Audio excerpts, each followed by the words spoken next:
Welcome everybody back to the NameStormers podcast, which is all about naming in the AI age. And there is so much going on with AI and technology, but we also always lean back into the basics and a lot of the experience and things that we've learned from many of our clients. And so today we wanted to share with you a story that we think you're going to find interesting. So we'll get started. So Ashley, who's the client or what's the space you want to talk about? I think it's kind of cool sometimes to see the client journey as we go. And so this specific customer, the specific client was basically developing a product for an outdoor lifestyle brand. And so they were looking at this type of a name for a product that basically was this bug repellent. But as you know, the category is very complex. There's a lot of candles and sprays and lotions and misters and wristbands. And they even have stickers now to repel bugs. I don't know how they work, but apparently they do work. And there's such a competitive environment that it's really hard to try to get a name even in this space. This sort of leans into our discovery process, right? That a lot of folks in this space tend to go very quickly to coming up with ideas. And certainly if you use an AI agent or some of the AI tools that are now starting to surface, it's pretty darn easy to skip a lot of the in-depth, detailed, strategic thinking that is super important and sort of drives the style. Yeah, I think a lot of people feel that the name drives the strategy, but really I feel like the strategy does impact what types of names and the tones and the themes that you're going to go down.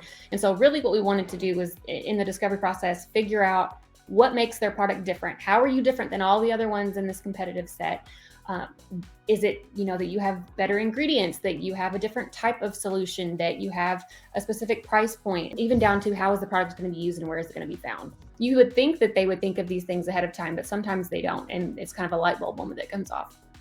How do we go about developing names and how do we use technology and AI in this process? For me personally, maybe it's just I'm an old soul. I start pen and paper, old school. Like, let me just brain dump what I need to brain dump. But there is a time, and it's different for each namer, I feel like, when you implement AI and how you implement it.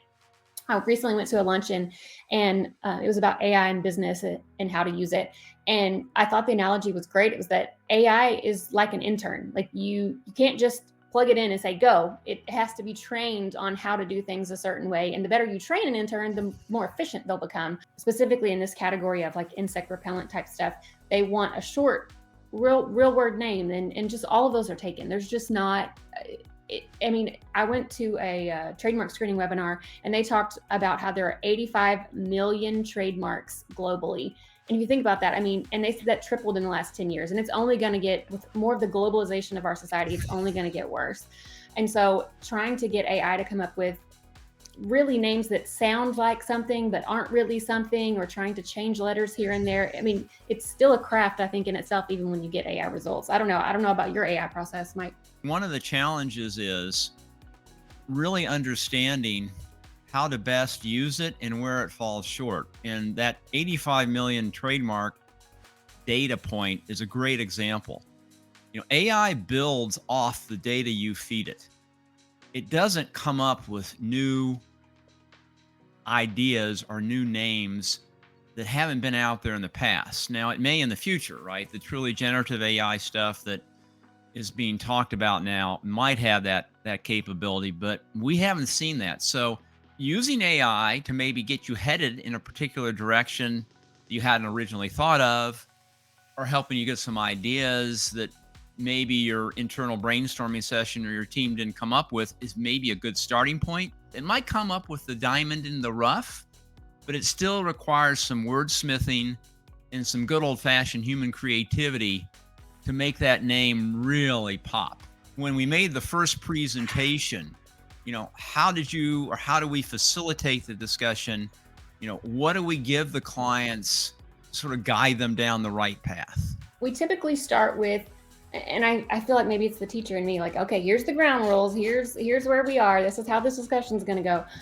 But we start with basically saying, let's see how a name could work, because that gets the ball rolling down the right direction. We don't want to start, I mean, it's easy to start commiserating together about how a name might not work. And so trying to, first of all, start with the positive.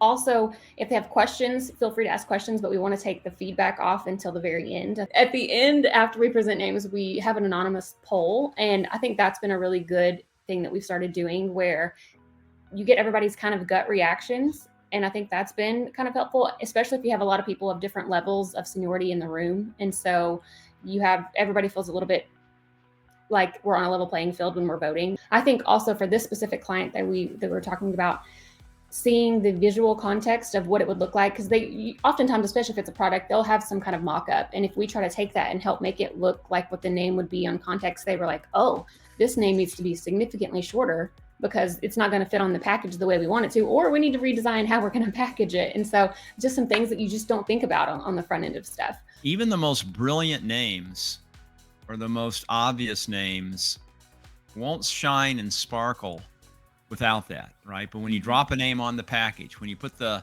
colors around it, when you come up with the catchphrase or the tagline, then you start to see the real potential the name has and how it's going to differentiate from what else is on the shelf and hopefully drive demand. Once we present the names, we have the poll where everyone can sort of vote on their names independently of everybody else, then what happens next? We don't want to mishear or misinterpret their feedback. And I think sometimes we want to make sure that everybody's on the same page. What we do is we basically condense the feedback into feedback from the round as well as guidance for the next round, because getting feedback is helpful in some ways, but if you just say you like a name and you don't give us any reason why you like it, it's not helpful for us to figure out different territories. Or do you like how it looks together? Do you like how it has logo potential? Do you like how it sounds? Do you like how many syllables there's a lot of details that go into a name from a namer's perspective and from an ideation perspective that is important to learn. So